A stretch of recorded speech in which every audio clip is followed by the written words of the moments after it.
Ladies and gentlemen, here is something that you have never heard me say. This is by far the juiciest podcast we have recorded to date. It totally made me uncomfortable. It was so juicy. And there may be certain parties that want to reach out and get on the podcast to respond. That is all I'm saying. Let's get into this crazy stuff. Ladies and gentlemen, Ethan Klein. Yeah. Hello. Dude. Hey. I don't know if you've ever met my co-host, Scott Randolph. How's it going? I haven't met Scott, but I've been talking to him briefly before the show.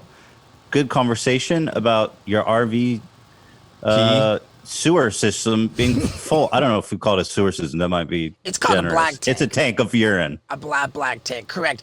And coming from off camera, who you won't see, but that's a pisser because he is good looking, the gorgeous Paul Brisky. What's up, Ethan? How are you? Yeah. I see him. Oh, you do? Oh, yeah. I'm in the too. chat. Oh, how about that? That's what cool. A treat. I see him. Now, Yeah, hot, you're pretty huh? good looking. Speaking of seeing, have you ever seen such a fucking crisp and beautiful picture on a Zoom call? Never before in my life. I'm going to answer that affirmatively. Yes. I feel like you have set me never. up. You wanted me to say no. Yeah, but you have definitely never because, dude, I got on a Zoom call the other day, a pretty random one with the world famous photographer Atiba. And all of a sudden I'm like, wait, hold on a second, Atiba, dude. What the fuck's going on? He says, I plugged in my DSLR to Zoom. So you've got this unbelievable, great picture. I'm like, dude, the world is all on Zoom calls. Nobody knows that you can plug in a professional camera to a Zoom call. It's probably why their stock's rising so much, just because they're epic. I don't know, but Yeah, Zoom has definitely got a core. Actually, you know what? Steve, I'm sorry. I cannot tell a lie. I have seen better. I called. I had a Zoom call with the president of Shopify.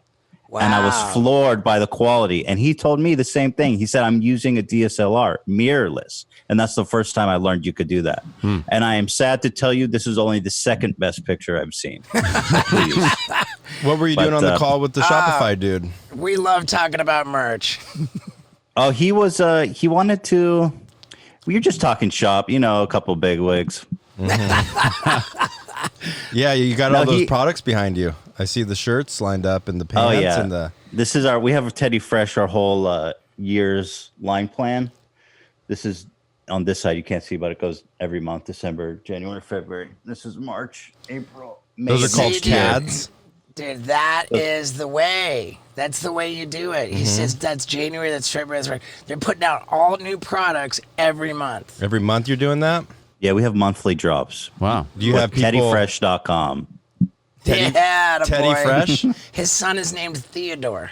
Nice. Yeah, it's not related, though, because that makes us look weird, but it's not related. Just using your kid to sell Because merch. Teddy Fresh was before Theodore. Oh, okay. Oh, so Theodore's maybe named after the merch. Yeah.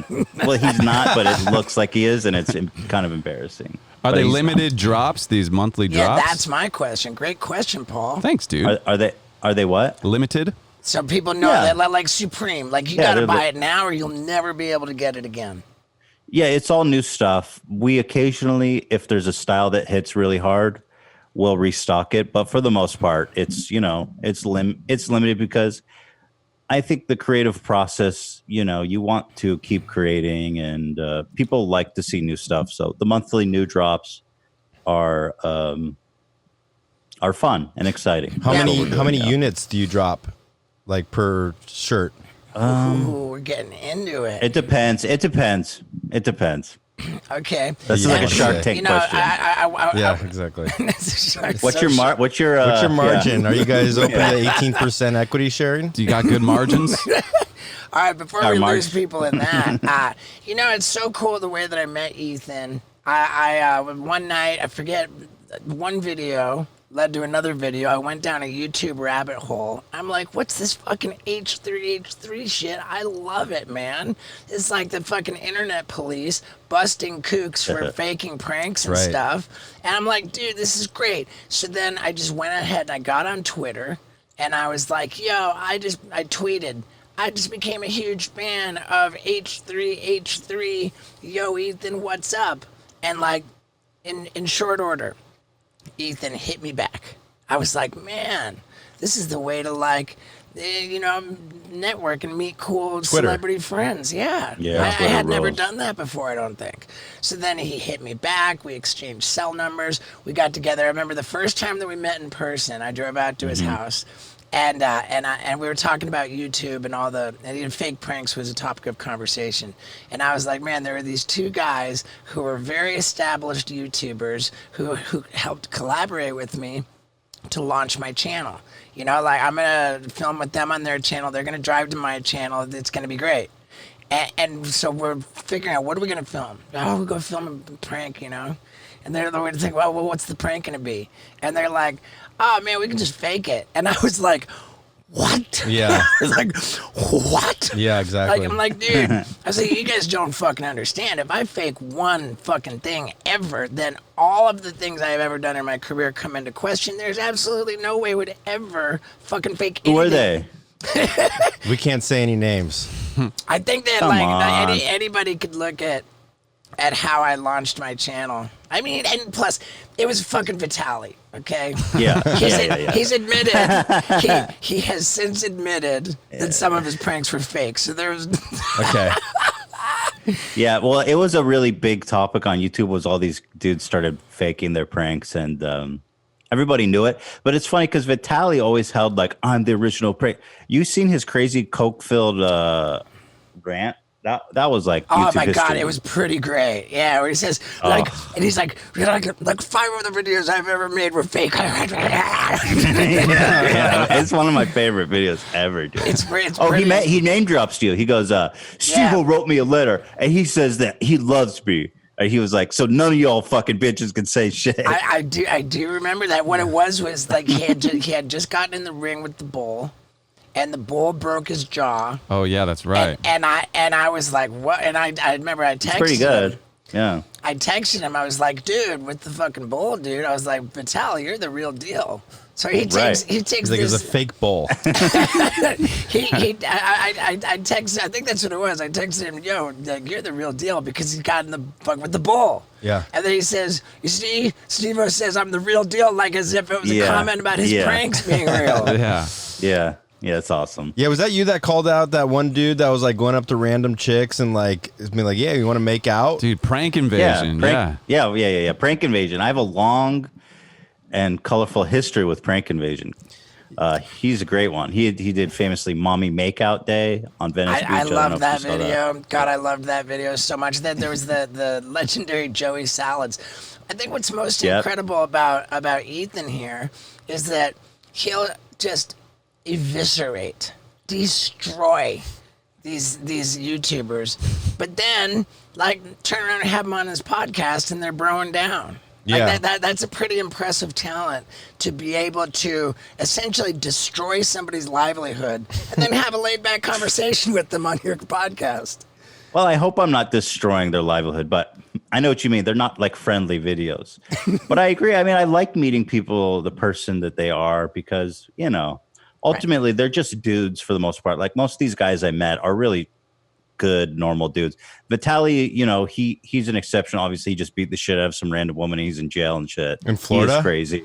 Oh shit! Yeah, didn't he? But like I don't for think the most part, in jail, he's an outlier. He should trouble. be. Yeah, he should trouble. be. He should be. He beat the shit out of her? Dude, you didn't see that on TMZ? I saw that, but I didn't know how real it was. Oh my god! It was real. He beat up a woman allegedly. He allegedly beat up a woman like really, and he's got. You think that the one coke fueled like calling out the fake pranks video or whatever it was gnarly. He's got the most legendary mugshot of all time. Why? What is it? Oh my god! Just gapped out. Oh, dude, it's just like he allegedly, the stories. He went into a roid rage and he started beating the shit out of a random woman. Like he didn't even know who she was. It was a jogger, and so she got like decimated. He's fucking jacked too. Like he can do some damage.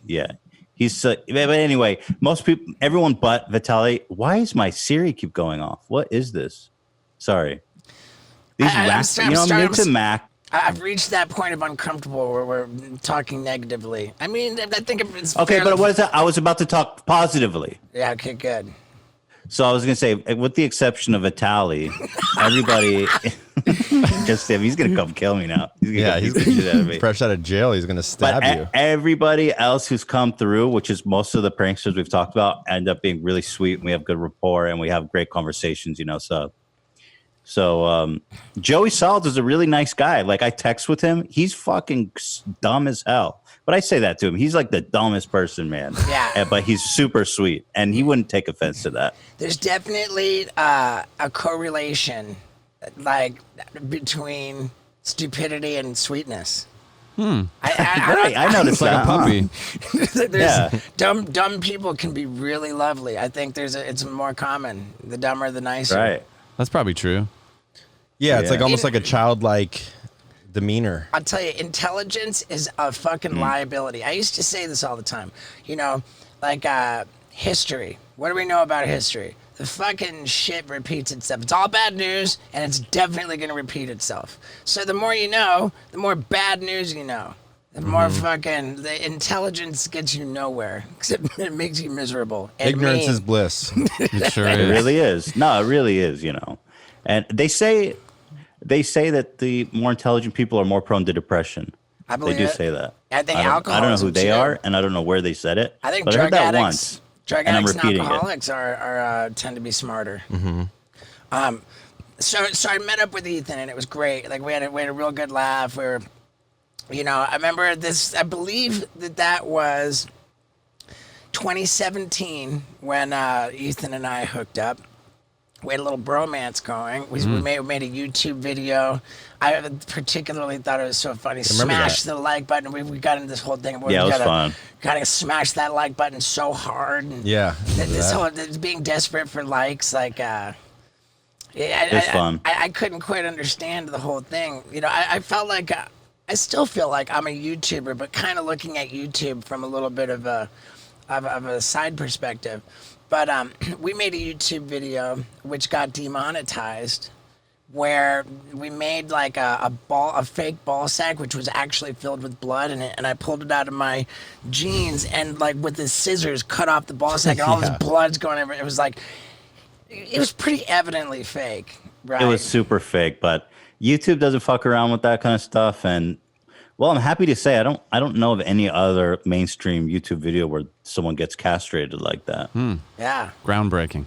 right. And I think it was. Yeah. whatever. And now the video that was in was like it was like a pretty serious topic. It was the family of five or whatever. Like this Daddy of five. And the Yeah. kid was flinching at the person yelling Oh, at that him. shit was awful. Yeah, Daddy of Five. Can you give us an update on what happened with the Daddy of Five folks? Now, I did say that certain parties could be on the podcast to respond, but Daddy of Five is not one of those parties. I'm not interested in having them on, okay? But what I am interested in is telling you guys from my heart how much I appreciate you and how much I appreciate the sponsors of this show. I mean, particularly Manscaped, who actually encourages me to tell you that they are going to make your hole look great. And they're not even beating around the bush. They're beating it down. That's the bush around your butthole. That's the bush around your balls. And they like that I talk that way, okay? And now we got the holiday season here. And so what's going on? Guess what? Manscaped is claiming the most wished for gift by men. Yeah, what is it? It is the ultimate package, the ultimate hygiene bundle, the performance package from Manscaped. It's going to give you everything you need to stay on top of your grooming, except maybe the eyebrows. Okay, that's wax. And I'm not talking about it, but I am talking about Manscaped. It is time to hurry up and get these gifts shipped. So get on over to manscaped.com/Stevo. That's going to get you 20% off your order and free shipping. Come on, dude. Get the gifts. Get it for yourself. Stay on top of it. The ultimate performance hygiene package for men. Okay, one last time, 20% off your order and free shipping. Go to manscaped.com/Stevo. Now let's hear what happened to this family. Oh yeah, you know what? I think he made a new channel called. Hold on, he made a new channel. I think he's back on YouTube, and it's called. Daddy on his own because they took the kids I think it's away. called Daddy Father of of Zero. Six or something. Father of Six, Six, you got a new one. I swear to God. I swear to God. Hold on. Daddy 5 new channel. Daddy 05 new channel. Were there not criminal charges brought against them? Yeah, no, they got totally. I think he lost his kids, some of his kids, and God, I don't remember, but yeah, he definitely got in trouble with the law. See, I'm seeing Then he Daddy had another 5 one. here. The Martin Boys. It looks like he changed the channel name. He's back. The Martin Boys. Yeah, that was it. If I recall correctly, it was the mom who was more abusive. They were both shitty people, and So that was just one of the, YouTube goes through these peaks and valleys of tremendous fads, and that was one of the weirder ones, was abusing your kids for YouTube views, which was one of the more interesting fads I've witnessed on YouTube. I'm glad we were there to comment on it. So Right. did he get in trouble because you commented on it? Did you expose that? I wasn't the only one. I was far from the only one. Philly D was the one that was really going in on him, and they had like beef. It was pretty. Philly D, it was, that's it was Philip DeFranco.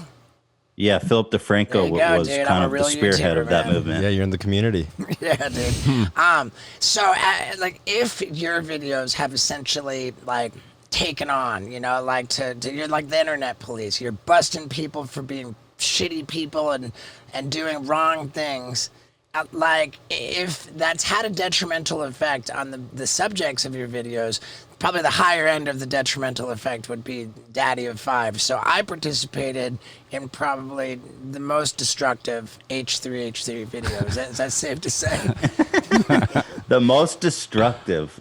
Yeah, what's the most destructive? Well, H3H3? let's see. I mean, yeah, the family was broken up, but I don't know that we can take Credit, right? credit, but we can. But again, this guy was really abusive, and it was a terrible situation. So What about those? what's the most damage I've ever done? Well, I got in a like 2-year long lawsuit with a guy. Did Yeah. you win? Yeah, I won. Which one was that? Or can you talk about it? Nah, like, the lawsuits Yeah, I are can general. Oh, you I can talk about it. Cool. Yeah, because he wanted to settle after 2 years and getting his ass kicked in court, and I mean, we spent like $250,000. Lawsuits are such a fucking nightmare. But Right, huh? after beating his ass in court, he goes, okay, I'll drop the lawsuit if you agree not to talk about me in public. And we're like, fuck you, dude. There's no way that I'm gonna go through this and not talk about you, because we were threatening to countersue him for attorney fees, which had I think about like a 60 to 70% chance of succeeding. In England, but he didn't have any money. In England, if you win your lawsuit, it's automatic. The other person has to pay your. That's why nobody fucking sues anybody in England. That's not Because true. If you, In England. in England, yeah. Oh wow. In England, See, you automatically wow. have to pay your fucking the other That's person's. crazy. How do you know that? Because my dad fucking lived in England. Like, I understand this to be true. If you're gonna sue somebody in England, you better have your fucking ducks in a row, because if you lose, then you have to pay their fucking legal fees. I like that. Well, I think that's really smart, because there's so much frivolous Right. lawsuits, and there's no repercussions for wasting so much time. And the process of recovering your funds is a whole nother lawsuit that's going to cost you another $100,000 and be Right. super tedious and take months and months of time. That seems to have been resolved fairly recently, right? Because I seem to think the last time you brought that up, you said it was still ongoing. Is that right? No, it ended. It ended couple or 2 or 3 years ago. Okay. But anyway, I said we're not going to agree not to talk about it. I'm going to be able to say whatever I want about it, or we'll continue the lawsuit. And so his lawyer convinced him to drop it. So Wow. he dropped the case, and I can talk about him. But the whole case was just such bullshit. Like, the guy, just to give some context, so I don't seem like a total asshole. That we made a reaction video to this guy, and he said, "Yo, you have to pay me $8,000, or I'm going to sue you." And we're like, "Well, fuck you." $8,000. It's fair use. It's fair use. You know what I mean? It's like it's legal what I'm doing. It's transformative. And so he sues us for copyright infringement. And it was just a really brutal vindictive. Throughout the whole process, he was like, okay, you need to promote me, apologize publicly, and pay me $10,000. It was always like this escalating, ridiculous requests to humiliate us. And like he had done this to other creators. So this is a guy who, whenever he's made fun of, because he made really goofy, silly kind of videos. And our video about him wasn't really that bad, to be honest. It was pretty lighthearted and fun. But he was super vindictive, and he thought he could easily just come and stomp on us and silence our free speech and our right to legal fair use. And so ultimately, he sued us for copyright infringement. And over the course of like 2 years, was just the most miserable, brutal part. 2 years of my life, but we won resoundingly, and now the lawsuit is actually is a case file. You can go to fairuse.gov, and it's one of the landmark fair use cases, and the only one, by the way, on YouTube where a creator has won a strong precedent for fair use. So it was a really important actual legal case. Super cool, man. I remember when I found out about fair use, dude, my head exploded. I was like, oh my God, because I was just in the midst of putting together a comedy special where I was going to use footage to illustrate the stand-up comedy act. What's the comedy special called? Oh, it's called Gnarly. And where can they get that? It's available at stevo.com. Right. And I've seen it. It's very good. Thank you, man. Thank you so much.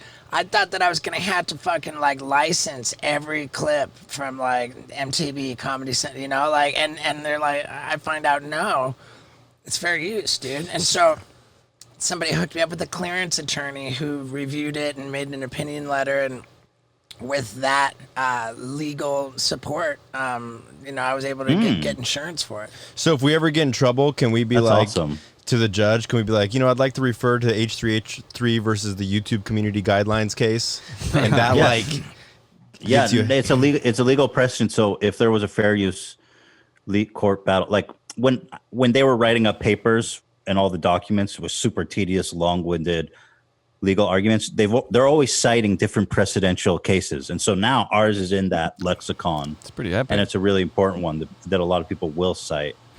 For anyone listening who doesn't know, what is fair use? Like, what exactly are we talking about? So fair use is a legal doctrine in the United States specifically. Each country has their own version of fair use that says that you can use someone else's content that they own for criticism, commentary, newsworthy stuff that's valuable to the public discord, so that, it's a really important doctrine because it means you don't need someone's permission to criticize them. Mm-hmm. Or if there's information, like in Stevo's case, that has historical relevance or information that contributes to the public discourse, you don't need to license that information, or they can, or not even license, but they could just say, no, you can't use it. So it's a very important legal doctrine that basically, helps bolster freedom of speech and creativity and art. Yeah, like for example, if I'm going to provide insight and a new perspective that's factually correct and informative and beneficial to the public about the intricacies of how Mike Tyson broke my fucking nose so dramatically badly, it's damn right you're going to see Mike Tyson break my nose. Mm-hmm. And who wouldn't want to see that at stevo.com? You can see right now. Yeah, I mean, the most important thing about fair use is that it's transformative. So it can't. They determine, is this competing with the original art in its native marketplace? So if it's siphoning off like that, that's one of the strongest indicators. And so they go, well, are people just watching your video as a substitute for the original? Well, then that's not fair use. You're just stealing business. You got to be people who watch my video making fun of his video are not watching it as a substitute for his video. They would never watch his video because they don't find it entertaining.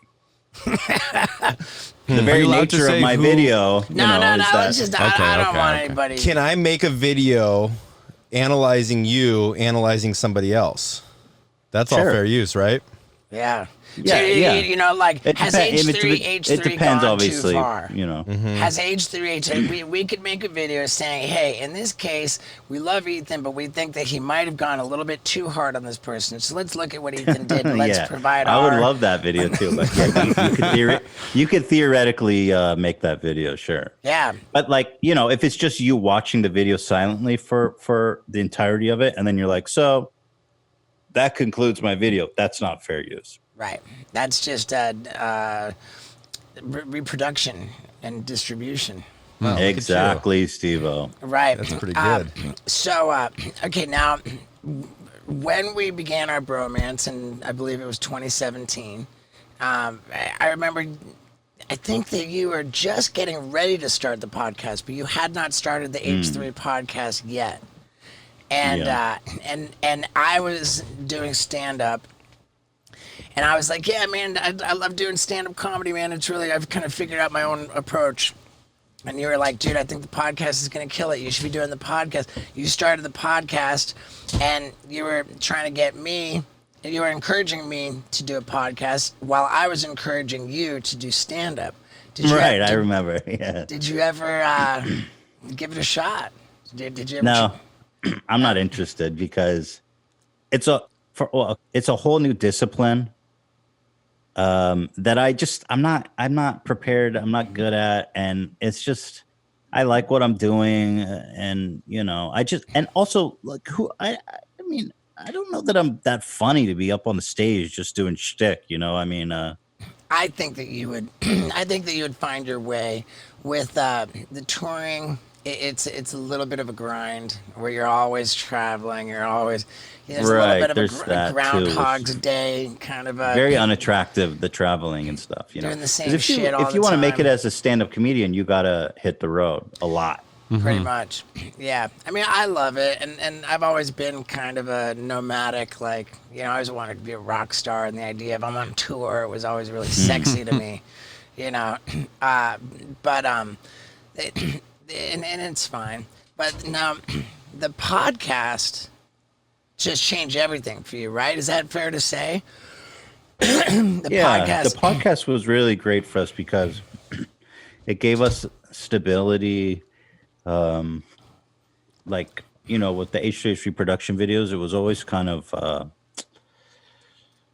you never knew where your next meal was coming. You never knew where your next great video was coming from because you were kind of always just reacting to what was in the world. Sometimes the world just wasn't that interesting. Right. And so the podcast gave us a way to, you know, pitch a tent and just have knowing that we're going to be doing something every week. So that was really good. And the other really great thing that came out of the podcast was the collaborative nature of, like, we've hired this whole crew that we love and we work with and has really enriched my life and my creative expression. I really like working with them, which is something I never did just on H3. How many people? Well, on the podcast, we've got Zach, Ian, Dan, and AB. So there's 4 guys who are like cast members, crew members. Wow. And Which was the it's guy really that- fun, you know. It's fresh, it's fun, it's different, and I feel like I really needed to be doing something different because I was getting kind of burned out. On the Which videos. guy on your podcast was it that was really gushing about how he just couldn't believe how much he enjoyed my comedy special, which is called Gnarly at steveo.com. Zach. That was Zach. I mean, that shit blew his mind. What did he say? You remember, right? He's like, dude. Well, I don't know if you're kidding or not, but Zach did do that. He really did. Yeah. We're just shamelessly promoting the Yeah, no, I know just you're promote shamelessly Gnarly promoting, Day, but I Zach guess. did really love it. Well, thank you. What for did he that. love? Which Which part exactly? Right. I'm not But, Zach, okay. unfortunately. Now, to give perspective on this, because I feel like I really have, like, you know, firsthand experience with this. Because when you and I met, we're hanging out, we made this video. The fact that the fake ball sack coming out of my jeans with all the fake blood, the fact that video got demonetized really affected you. You were like, fuck. Yeah. There was this and then at that same sort of moment in YouTube, there was what was called Adpocalypse. Is that right? Like, where Yeah. they found like super like hateful content like associated with certain brands.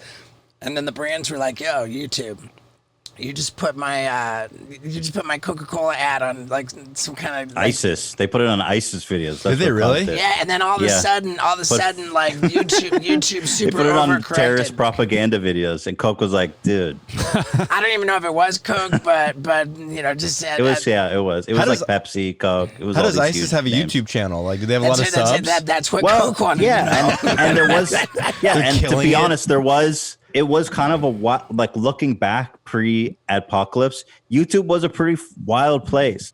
ISIS had a YouTube channel and they had video and ads on it, dude. It was called ISIS.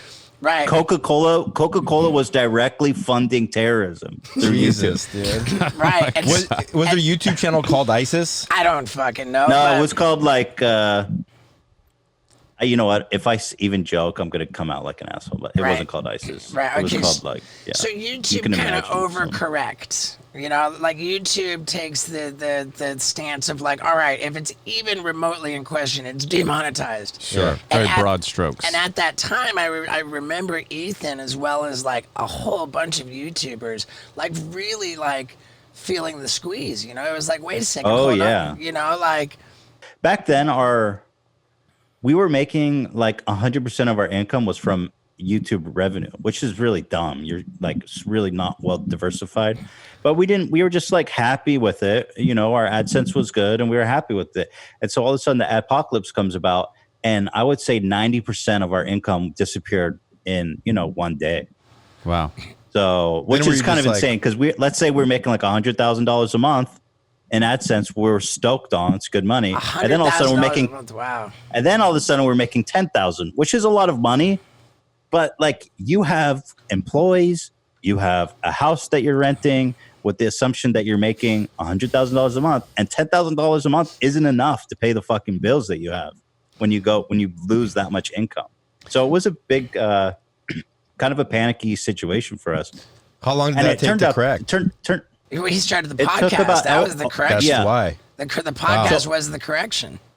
Honestly, they're still correcting it, but it's gotten much better. Obviously, back then it was just like everybody's just yellow, unless you're making like Minecraft content for kids. You know? That makes me really interested to ask you about AdSense, because in my view, like with this podcast channel on YouTube, right, with the podcasts, I think we started out and I was like, fuck that, because we've got sponsors that pay for ad reads. So I don't want the companies that are paying me to read an ad to go check the podcast, and then it starts off with all this AdSense YouTube videos. I would feel like if I was the sponsor, I'd be pissed about that. Be like, what the fuck are these ads doing on the They don't podcast care. I paid for being a part of?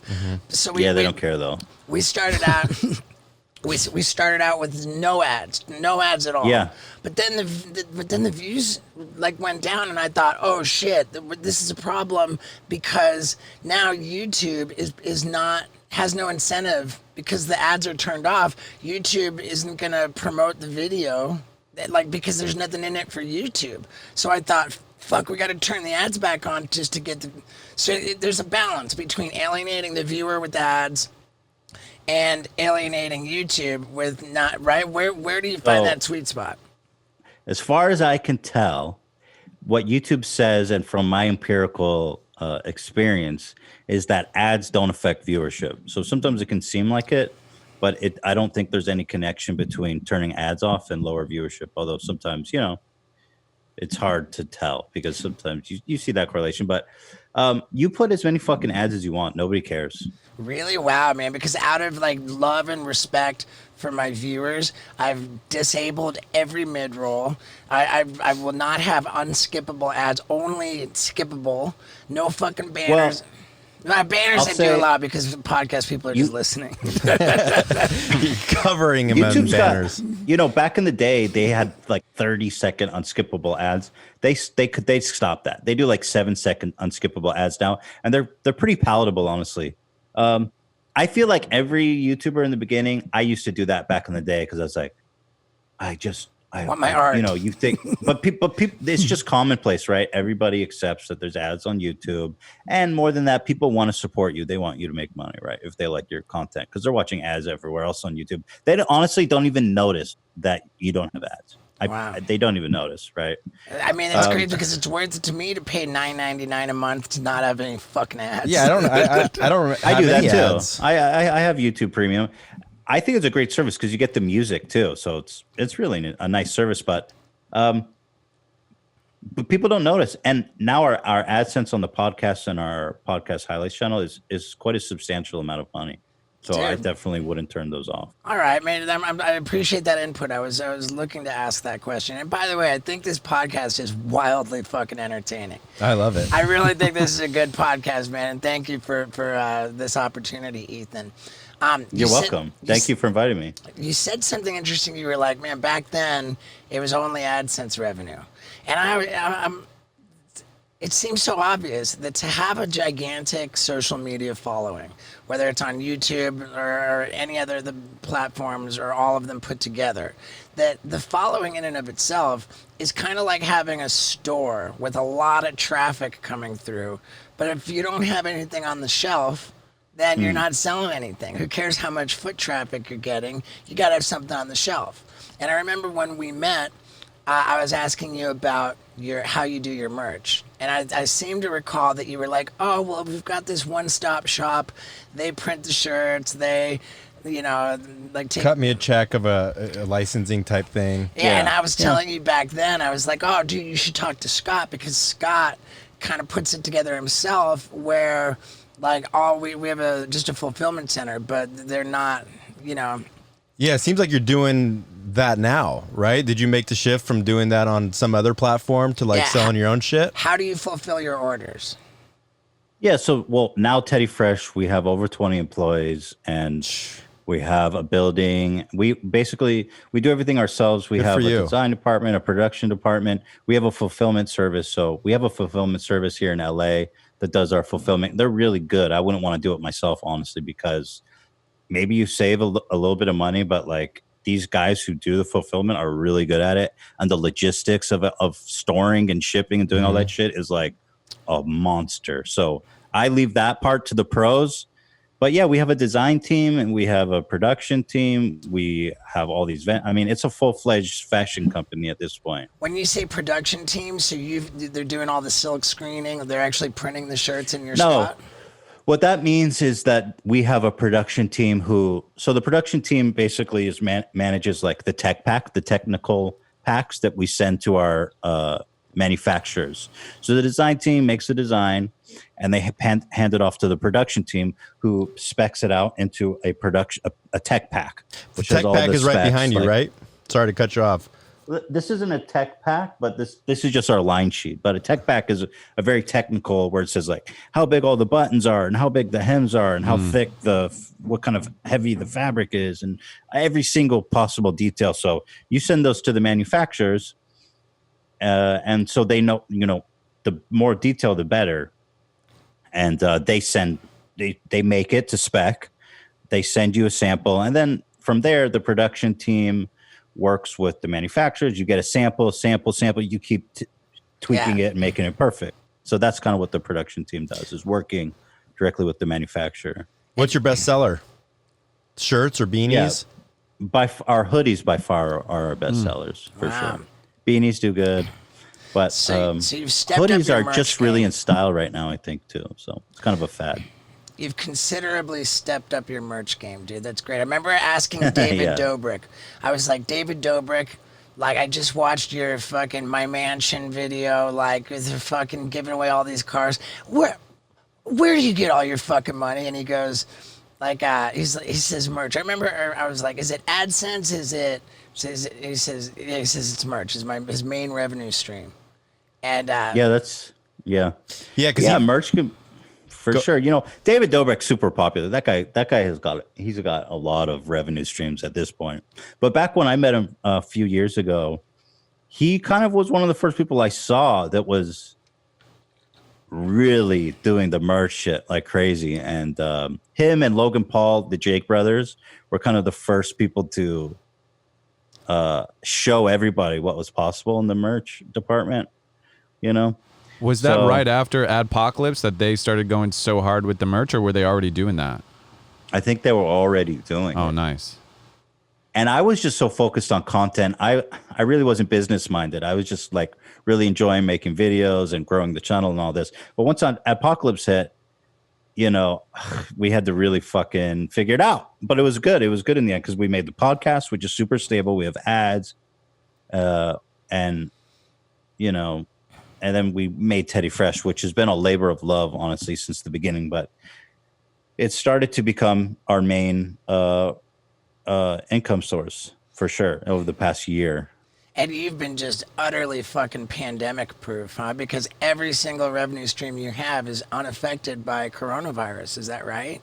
That's right. We've been really fortunate in that sense. We've moved the podcast into our basement. We have a podcast studio, the same one you remember. Sure. We moved into our basement. We gutted that whole place. And Teddy Fresh, all of our employees are working from home for the most part because we just don't want to risk anyone getting infected. But our business hasn't dipped at all, the Teddy Fresh, because in fact, you could even argue it's gone up because people are not going to malls, they're not going shopping, but they still want to buy shit. They're still getting money. I mean, there's a lot of people that have good jobs who are working from home and they're not spending as much money as they used to going out to movies, going to malls, going on vacation. So they're buying shit online. So we've been really, really fortunate that our businesses haven't been. Now, when you say that you moved the podcast into the basement, is that the basement at your house? And did I see something? Do I remember seeing like a headline like Ethan's got a $9 million house? Is your house $9 million bucks? Spoiler alert, he corrects me. It's $9.1 million. I can't even imagine living in a house worth $9.1 million. But who cares? Because look at that $9.1 million chunk of puss in my bed. Yeah. And it is with great joy that I tell you about the sponsor for this little bit. It's HelloTushy.com, the bidet that you use to blast all the poop off your butthole after a sloppy dump, right? It's like cleaning your ass with a pressure cleaner. And I just love it so much. Check it out. Last night, I blasted my ass and then I felt so good, so satisfied with the dump I just took that I went ahead and forgot to flush. Yeah. So my girl, she just takes a picture of my poop. She says, "Thanks for flushing, dude." I'm like, you know what? Sorry. I just felt so satisfied after my poop because when you're using Hello Tushy, you know, you get just a full poop and then you blast your butt, you twist the knob and it is so satisfying. You grab some toilet paper, mostly just to dry off your asshole, you know, and to enjoy the satisfaction of seeing that there's no poop on that paper. I'm telling you, I shouldn't say this, but I will. Hello Tushy is my favorite product that we have ever promoted on this podcast. That's how much I love it. And I know you're going to love it just as much. So you need to go to hellotushy.com/Stevo. That's going to get you 10% off your order plus free shipping. One more time, 10% off your order and free shipping if you go to hellotushy.com/Stevo. Now let's hear about this obnoxious house. Well, Stevo, it was actually 9.1, but Really? yeah, we have a $9 million house. Wow. What does a $9 million house feel like? It feels like I'm fucking rich, bro. Dude, Good for No, you. I mean, dude. look. Yeah, congrats. Fuck. Yeah, it's in the basement of our house. We have this whole big like recreation area in the basement that we've converted to a full-on production area. We have 3 sets down there. I mean, it's crazy. Look, I mean, you know, 3 years ago we were not even worth $1 million probably. And so, yeah, we've had a really good past couple of years. And yes, Steve-O, I am very fucking rich. Dude, congratulations, brother. I've been trying to figure this out for a long fucking time because I have a strong ass work ethic. Okay, I have never been fucking lazy. I do not ever stop. I am just fucking the most hustling ass, constantly fucking working, and I seem to work a lot fucking harder than my income reflects. Well, we need some people that are like famous on YouTube and Facebook, and they're like, like, yeah, I made like $100,000 this Facebook video. You're like, what? You Right. made $100,000 on one video? Like, and Dude, like, I've heard Facebook money is insane. I'm not getting any Facebook money. I fucking hate Facebook. I hate Mark Zuckerberg. I hate everything those fuckers do. But somehow, and it's all the pranksters and all the really shitty, weird content that is killing it on Facebook, making like insane money. Joey Salads has like a video on Facebook that made like one video made $100,000. Joey fucking Salads. so crazy, dude. He's a goofy guy, but he's pretty good looking, if I remember right, huh? Yeah, but he's also industrial. Like he's a hustler. Yeah. Sivo, it's not always about the amount of work, right? It's about the quality. Work smart, not quality. Hard. Yeah. Your quality of your work sucks, bro. No, but you know what I mean? Like you know. Efficiency. What I'm dying to know is like, dude, have you ever done any videos, and maybe you have, but you know those dudes that like pull up in a Ferrari next to a hot chick and they're just the like gold digger prank. Are those real? No, because I've seen other people do it too, and they just like point in, and the girls are like, me? Oh, they're fake. Yeah, they're all fake. They have to be, right? And those guys are getting like 1,000,000,000% fake.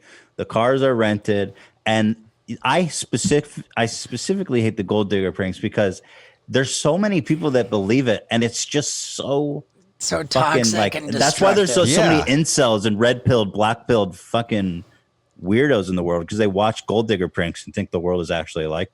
Good. Thank God it's not like that. I mean, I believed it because I'm like, because you're dumb. That's why you're so I'm nice. The nicest guy in the world. No, they're not. It's not real.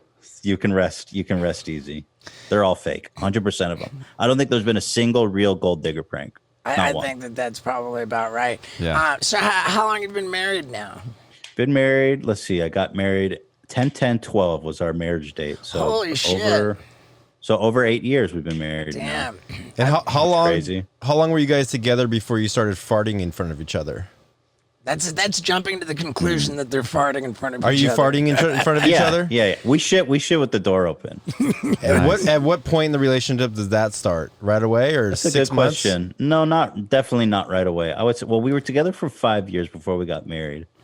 Let me think here. When did the farting begin? I started farting freely with Lux about a year in, and she only just started farting freely. And dude, she's tearing them all over the place. Really? I'm telling you. Hi, Lux. Probably a few years. I would say probably years. a few years. Yeah. I love it, man. I absolutely love it when my girl farts. Really? And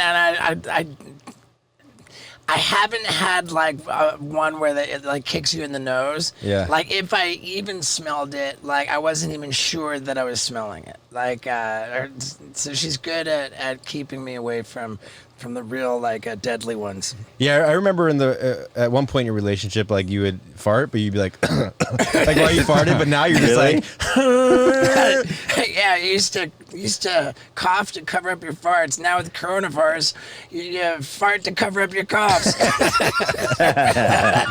That's a good one. Take that on the road. That's a good one. It's not. Does that work? People really cough to cover their farts? Like that's not a real thing, is it? I don't know. I heard you do it.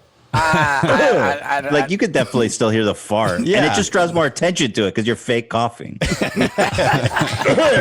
It's like what? So, Yeah. So the podcast, like your podcast, is fucking massive, right? Like, do you have more of an audience on the YouTube version of it or on the audio only version? Like, YouTube. YouTube more? YouTube. And that's cumulative because in audio it lives on Spotify, iTunes, like all these different little outlets. It's on all those places, but the YouTube views is way more because it's like a video based podcast, and I think that's the biggest reason why.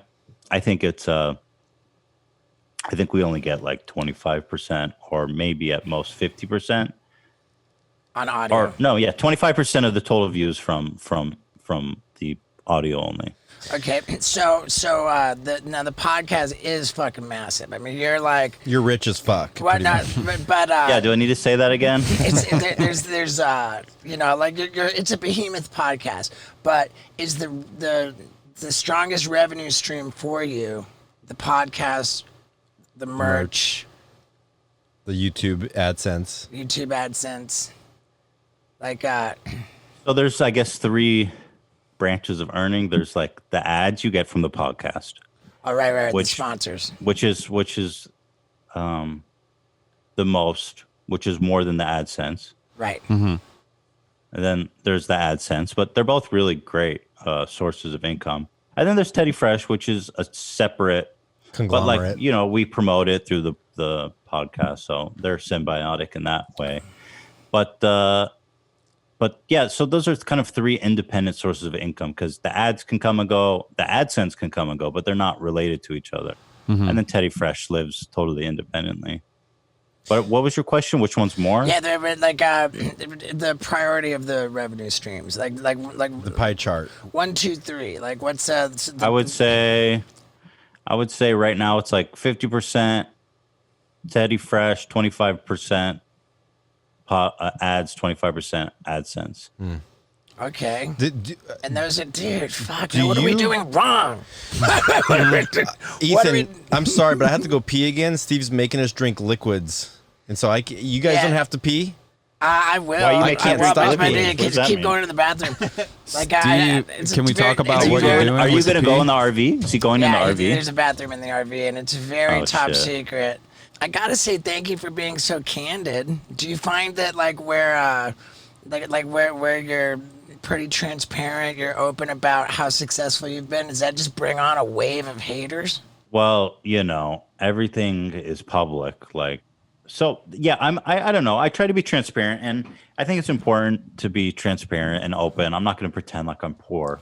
We were poor for a long, long time, or we weren't making a lot of money. But you know, when fucking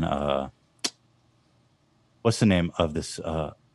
Variety has this offshoot called Dirt, and these guys, you know, we tried so hard, not because we wanted to mask our wealth, but because we don't want people to know where we live. Because the reason we moved Right. originally is because people kept coming to our house and fucking with us and swatting us, calling the police and saying there was a murder at our house. So the SWAT team shows up and helicopters show up. That happened to us several times. Jeez. That's one thing I'm glad that I'm not like rich or popular enough to have to deal with. Like, I don't want anyone fucking knowing where we live, and I don't want anyone fucking coming to the house. And like, I'm a really nice guy, and Oh, yeah. except if you fucking show up at my house. Like, Yeah, of course. And so that was the reason we moved. So we got a trust. We did everything right to try to hide the new address. But like a day after we moved in, and this happened to several of my other friends, there's this fucking website where they somehow they have to illegally obtain it. Either they've got someone who works in City Hall, or they're paying off the realtors who are involved. I don't know. There's a lot of different ways they can get this information, but they put out the address, they put out the pictures, they put out the price, and you know, It's fair use, and dude. it's like it shows up on everybody's news feed. You know what I mean? Yeah. And so there's really no fucking hiding it. So yeah. it's fine though. I don't mind being transparent. I'm happy to be transparent. You know, I want people to know what I'm not trying to hide anything, and I think it's good that people know what's going on in my life. I'm not, you know. Yeah. Do you have a bowling yeah, alley man. in your house? I wish I did. No, it's not that big. It's not the White House. You've done wish it a great number of your posts on Instagram recently have been of you in drag. Have people been Mm-hmm. calling you? Have they been criticizing you, saying that that's somehow insensitive to anything? No, I don't think they were. I think people are not offended. I think they're just annoyed with me. I like But that I was- I like that I whole thought thing, like I- how we started and what it's like now. Like there's a whole series Yeah, of those. yeah, I really yeah. enjoyed that. Well, the backstory was on our podcast. I started this. I do a weekly episode with Trisha Paytas called Frenemies, and it's super fun and it's doing super well, and everybody loves it. And so we had like a Halloween month where every week we dressed up. And I was just going all out. Like when I did Uncle Fester, I shaved my head and eyebrows. That's what it was. I was like, what happened to you, dude? It was awesome. It was so much fun. And so there was a lot of drag, obviously. For some reason, there was just a lot of drag, but it was fun. And there were some people that got really mad, and I thought that was great. I thought that was totally fine. Fucking A, man. Well, the comments would be like, "You're not funny, dude. You've fallen off." And I'd be like, all right. I don't know. What can I do for you, dude? Yeah.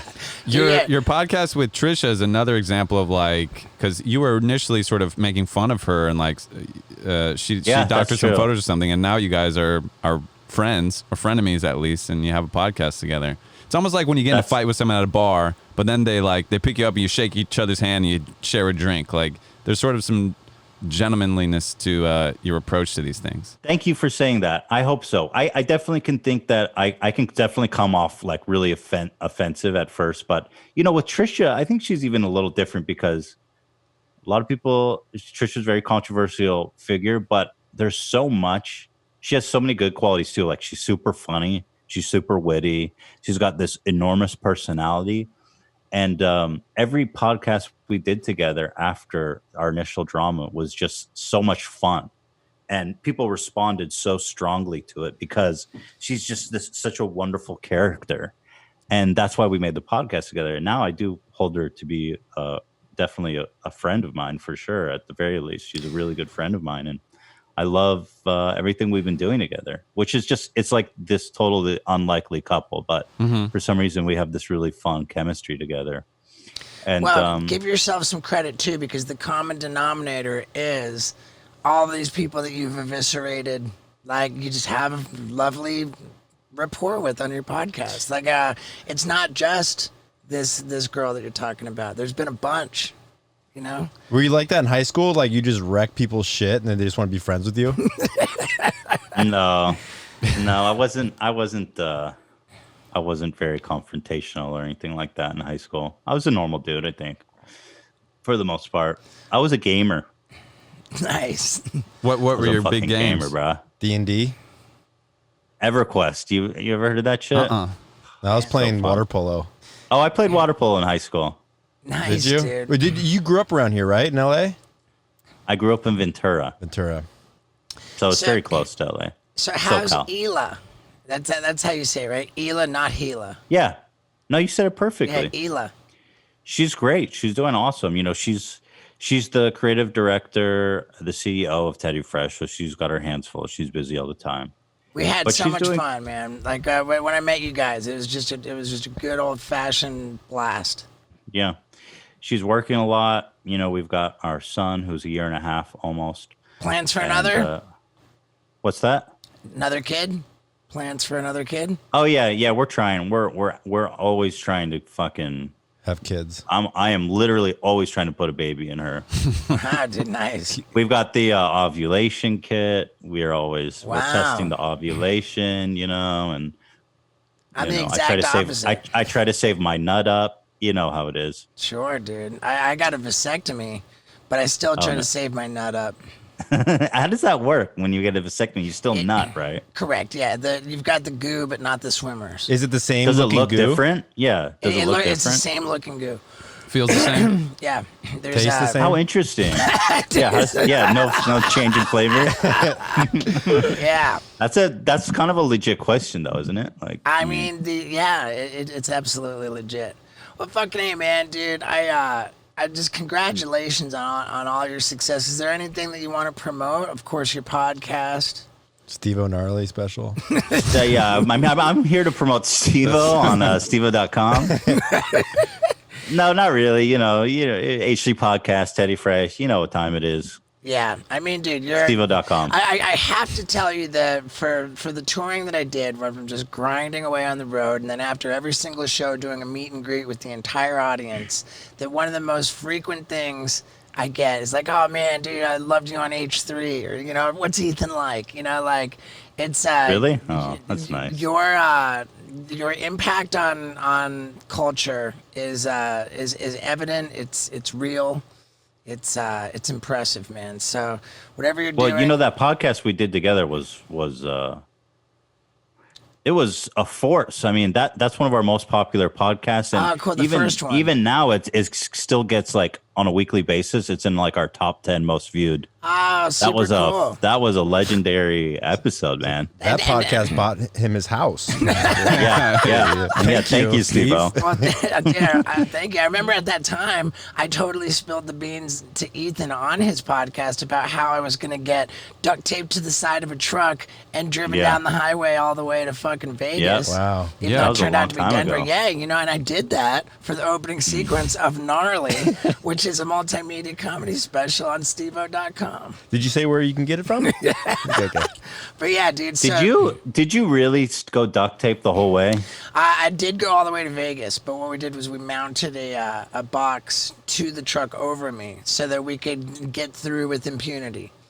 Like without being pulled over and busted. Once we got to the city before Barstow, we took the box off. So I was just out in the wind.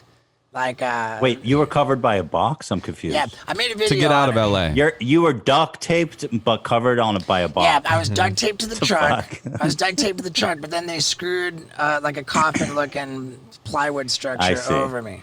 It's Man, I crazy. wish. When we were in Colorado, there's a point where you see in the opening sequence where we're in the snow, and it was so cold that night so cold that morning that we had to take Steve down right away because he was shivering and turning blue and lost of consciousness. No. I remember you going into the bath just like, oh shit, you lost couldn't even answer. Yeah, it was fucked up. Holy fuck, it was fucked up, man. But I feel like the amount of suffering you went through for that bit, didn't really convey in the special. That's why people should buy it and support.